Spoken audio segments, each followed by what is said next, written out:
আমি যে কথাগুলো এখন বলতেছি আমার লাইফেও এখন রিস্কের মধ্যে। আমার বন্ধুরা আমাকে বলতেছে আহ, তুমি হলে আসিও না, তুমি হলে আসলে তোমাকে মারা হবে।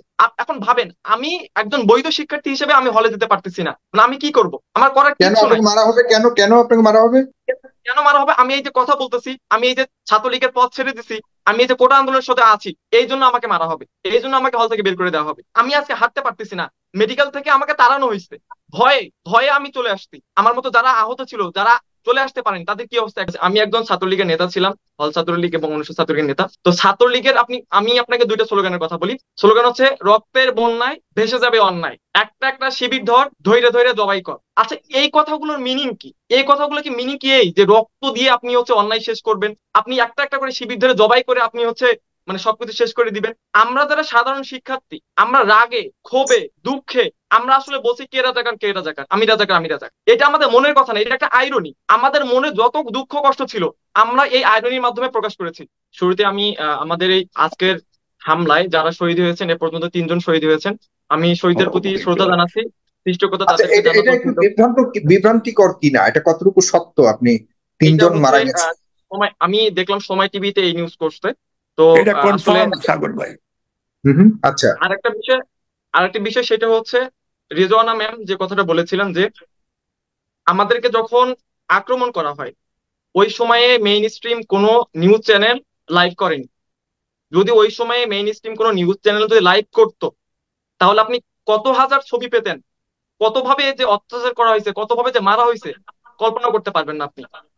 আমি আর একটা কথা বলতে চাই, ডক্টর সিদ্দিকুর রহমান স্যার একটা কথা বলেছেন যে যে কে রাজাকার, কে রাজাকার, আমি রাজাকার, আমি রাজাকার, এই স্লোগানটা দিয়েছে।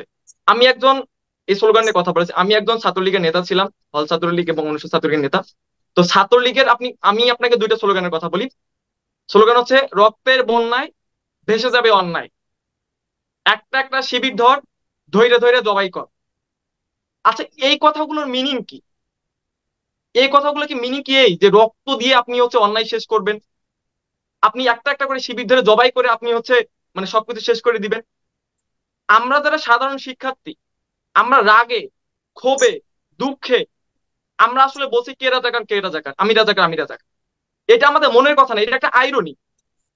আমাদের মনে যত দুঃখ কষ্ট ছিল, আমরা এই আইরনির মাধ্যমে প্রকাশ করেছি। আমি মানে কল্পনাও করতে পারি না যে এইটাকে নিয়ে আমাদেরকে এরকম করা হবে। আমি, গোলাম সরার মিলন স্যার আরেকটা কথা বলেছেন যে যে রাগ কিংবা বা মানে অন্য কোনো ক্ষোভের মানসিক সমস্যা বশবর্তী থাকে, হয়ে প্রধানমন্ত্রী কোনো কথা বলতে পারেন না, জি। প্রধানমন্ত্রী হ্যাঁ বলতে পারেন না, কিন্তু তারপরে তিনি এই কথাটা কিভাবে বলেন? তিনি একজন দেশের মাননীয় প্রধানমন্ত্রী, তার মুখ থেকে এরকম কথা কিভাবে আসে? আমি কল্পনা পর্যন্ত করতে পারি না। আমি আরেকটা বিষয় বলবো, আমি জানি না, আমি যে কথাগুলো এখন বলতেছি আমার লাইফেও এখন রিস্কের মধ্যে। আমি সুদর্শন হলের একজন অ্যালোটেড মানে লিগ্যাল ছাত্র, আমার বৈধ সিট আছে, কিন্তু আমি আজকে সুদর্শন হলে যেতে পারিনি। আমার বন্ধুরা আমাকে বলতেছে আহ, তুমি হলে আসিও না, তুমি হলে আসলে তোমাকে মারা হবে।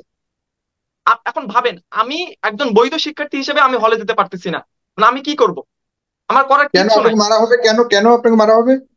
কেন মারা হবে? আমি এই যে কথা বলতেছি, আমি এই যে ছাত্রলীগের পথ ছেড়ে দিছি, আমি এই যে কোটা আন্দোলনের সাথে আছি, এই জন্য আমাকে মারা হবে, এই জন্য আমাকে হল থেকে বের করে দেওয়া হবে। এখন আমি মানে কোথায় যাব? আপনি পুলিশের আমরা পুলিশের কোথায় যাব? সহযোগিতা চেয়েছেন? যেহেতু সরাসরি থ্রেট দেওয়া হয়েছে, আপনি কি পুলিশের সহযোগিতা আমি চেয়েছেন কিনা? আরো একটা কথা বলতে চাই, হুম। আমরা যদি পুলিশের সহযোগিতা চাই, আজকে আমার প্রায় 400 সহযোদ্ধা, প্রায় 400-র উপরে সহযোদ্ধাকে আহত হয়েছে। আমরা যদি, আমরা জানি কে করছে, কারা করছে, আমরা তো সবই বুঝতেছি যে হামলা কে করেছে। আমরা যদি পুলিশের কাছে যাই, আমি 100% ভাবে বলতে পারি যে আমরা এর বিচার পাবো না। 100% বলতেছি, আমরা এর বিচার পাবো না। আমাদেরকে এই বিচার দেওয়া হবে না। এই যে আমি আজকে হাঁটতে পারতেছি না, মেডিকেল থেকে আমাকে তাড়ানো হয়েছে, ভয়ে ভয়ে আমি চলে আসছি। আমার মতো যারা আহত ছিল, যারা চলে আসতে পারেন, তাদের কি অবস্থা একবার ভাবুন। মেডিকেলের মতো জায়গায় আমাদেরকে হামলা করা হয়েছে, সেই জায়গা থেকে আমরা কি করতে পারছি? কিছু করতে পারিনি। এই বিষয়গুলো আমরা যদি প্রশাসনের কাছে জানাই, আমি বললাম 100% নিশ্চিত বলতে পারি যে কোনো বিচার হবে না, কিছু হবে না। আমরা এতদিন ধরে কোটা আন্দোলন করতেছি, কখনো কোনো সহিংস ঘটনা ঘটেনি, কখনোই কোনো সহিংস ঘটনা ঘটেনি। আজকে কি জন্য হলো?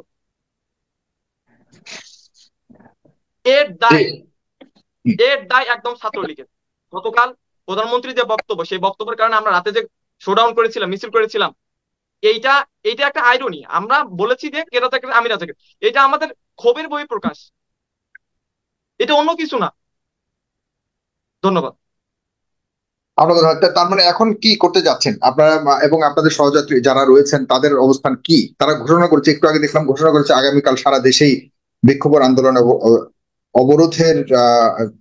একটু বলছি যে ঘোষণাটি দেখলাম সেটি হলো যে আগামীকাল সকল ক্যাম্পাসে বিক্ষোভ মিছিলের ঘোষণা, সর্বসাধারণকে আন্দোলনের জন্য যুক্ত হওয়ার জন্য আহ্বান করেছে।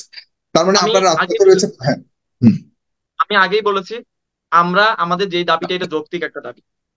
আমাদের এই যৌক্তিক দাবির জন্য আমাদেরকে আহত করা হয়েছে, আমাদের 3জন সহযোদ্ধা মৃত্যুবরণ করেছে। আমরা কিভাবে কিভাবে এখান থেকে ফিরে আসবো? আমরা আমাদের যদি আরো রক্ত যায় আমরা দিব, তারপর আমাদের এই যৌক্তিক দাবির জন্য আমরা পিছু পা হটবো না। আমরা আমাদের দাবি আদায় করে ছাড়বো। দাবি যতক্ষণ না আদায় হচ্ছে আমরা রাজপথে থাকবো, লড়াই করব, সংগ্রাম করব।